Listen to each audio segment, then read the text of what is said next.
Well, I look around this drought-resistant cottage garden in what is it, mid-November almost. Now we've had pink oxalis all around the place for weeks now. It's just so nice to walk around and see pink in your peripheral vision.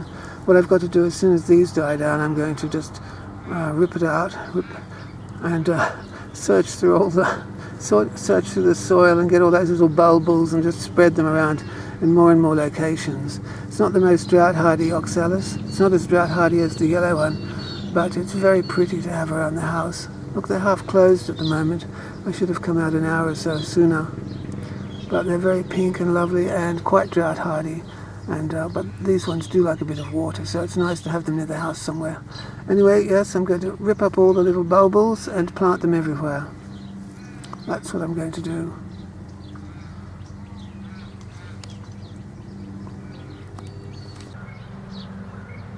These are Lonicera hispidula, I think. They're a very drought-resistant honeysuckle. They're half vine, half shrub, and they're extremely tough. They're sort of slightly evergreen, not quite evergreen, but they stay greener for longer. And they have a beautiful perfume, a little bit like carnation. It's not like the ordinary honeysuckle that we're used to, the one with yellow and white and cream flowers. This one has lots of pink and it has a different scent. It's very nice. Beautiful stuff. Extremely drought resistant. I found it near an abandoned farmhouse once and I took cuttings from it. It's gorgeous stuff.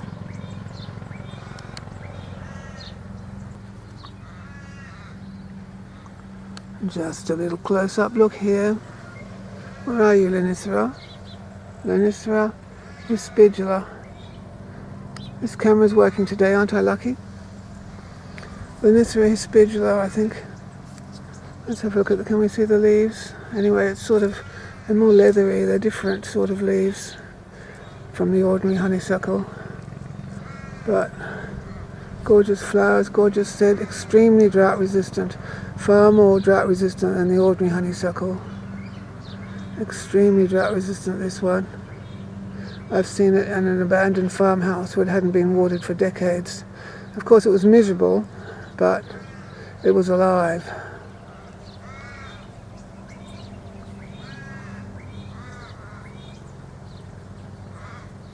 Leaf detail, that's what the leaves of this Lonicera hispidula look like. So to help you identify it, if you ever want to find it out in the wild or at a farmhouse or somewhere. Of course, we're all surrounded here by Vinca, what is it? Periwinkle, either, yes, Vinca major or Vinca minor, I don't know which. Let's have a look at the pretty Vincas. I grow these everywhere because they're so tough. I just wish they came in more colours. It's either Vinca major or Vinca minor, I don't know which. But it's the sort of stuff you see growing around the coast and beaches and stuff in Sydney. Very tough little thing, extremely drought resistant. I just wish it came in more colours. It's got a relative called Vincell Rosea, but Vincell Rosea comes in all different colours, but it doesn't like the real cold, and it's sort of an annual really. It's grown as an annual, I think. And although in Sydney it does I have seen it sort of seeding itself, Vincell Rosea, but Vincell Rosea is just far too thirsty. It just doesn't like being thirsty. It can stand heat, but it doesn't like thirst. This one, Vinca major, is extremely drought resistant. I did have a piece of a variegated one. I must try and get some variegated ones. There's a variegated one growing down the road. I should get some pieces. I grew some variegated ones, but I didn't water them and they didn't get established. Now everyone seems to be mowing just when I'm taking pictures. That's an Kniphofia or red hot poker. I think they're from South Africa. They're extremely drought resistant once established. And those little tubular flowers will attract some Australian native birds. I should grow more. They do give a nice cottage garden feel. Actually, when I was a child, we had this woman this old witch who used to mind us, and she was a horrible woman. And well, she had them growing in her front yard.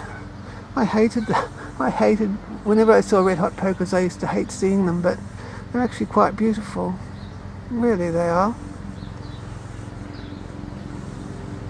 That one's growing in our nursery in a giant pot, but I want more and more of them just around the house. Nice landscape plant. Isn't it lovely?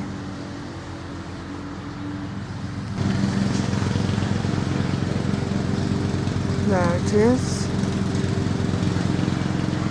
Some honey eaters will come to those. Isn't it beautiful?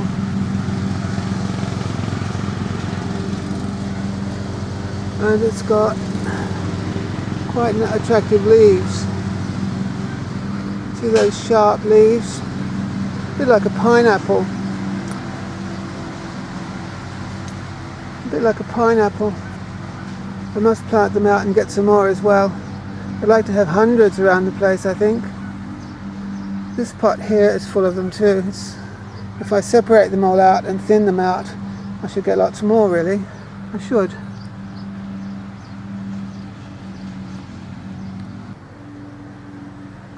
This is an Acanthus. This camera's starting to play up again. I don't know if I can focus on it. It's an Acanthus. There it is. Can we see it? I'm not sure what you can see. It's in bloom.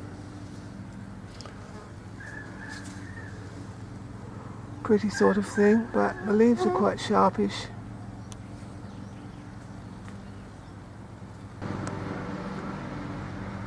Here's a little look at the Acanthus flowers. That's what they look like.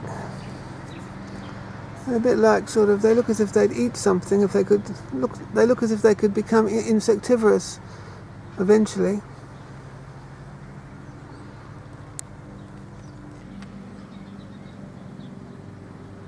Just looking at the Acanthus flowers here.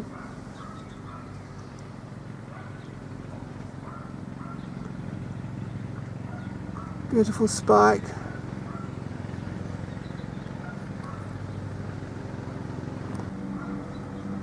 And of course, Acanthus always have beautiful leaves. There are the beautiful leaves. I think some Roman or Greek columns, I'm not sure which, have Acanthus leaves on the base or the top. I'm not sure now where, but they have been used in classical architecture as ornamentation around columns.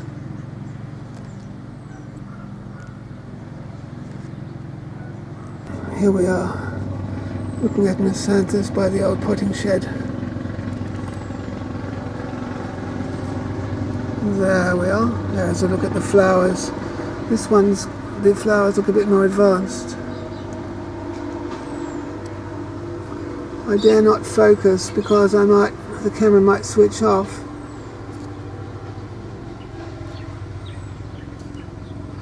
Anyway, Acanthus are in bloom. And they do put up beautiful spikes, and spikes add stateliness to the garden. Like, I'd love more hollyhocks if they'd grow here, but it's too hot for them.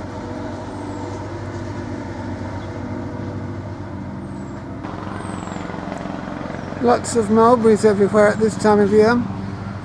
Lots and lots of them. Makes the birds happy. They have, the blackbird has got purple stained beak. They've all got purple stains on their beaks and purple droppings everywhere. Makes the birds very happy indeed. Oops. There we have it, a beautiful mulberry.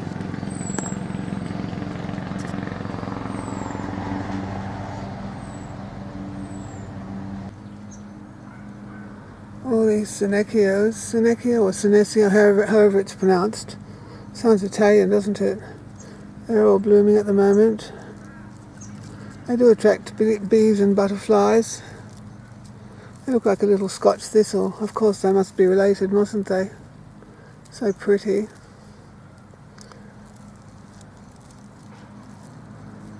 They're very drought resistant.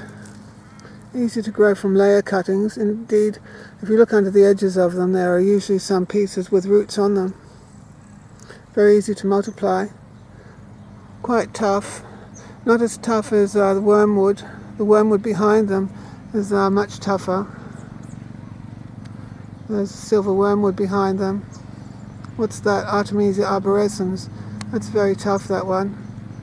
My camera is going blurry. And here's the Senecio leaves anyway. Very tough. Silver, but as I say, not as tough as Artemisia arborescens. Nice soft velvety silver leaves, nice on a moonlit night. And they have the pretty, well, I think you can get other colours too. Can you get lemon coloured ones? There's certainly more than one colour. Would they be blue or lemon? I can't remember now. I should get some more of different colours for a bit of variety. They're very tough anyway.